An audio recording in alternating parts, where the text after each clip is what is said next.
Caramel pudding তৈরির জন্য 4 চামচ চিনি ক্যারামেল করে নিলাম।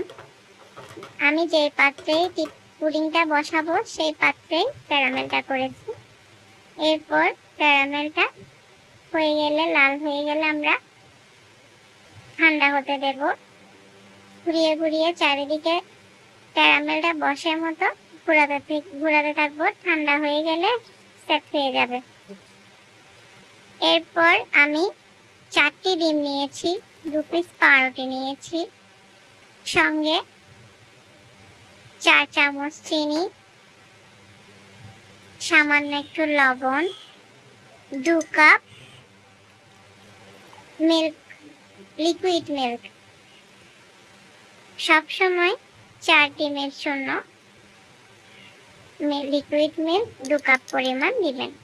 আর আমি এখানে পাউরুটিটা আমার ইচ্ছা হয় তাই অ্যাড করেছি, পাউরুটি না দিলেও চলবে।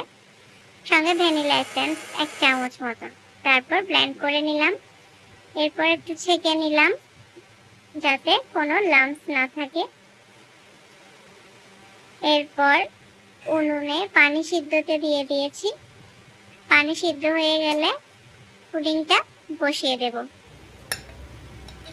আমার পুরো পুডিংটার ভিডিওটা তুলতে ডিলিট হয়ে গিয়েছে, যার কারণে পুরোটা দিতে পারিনি।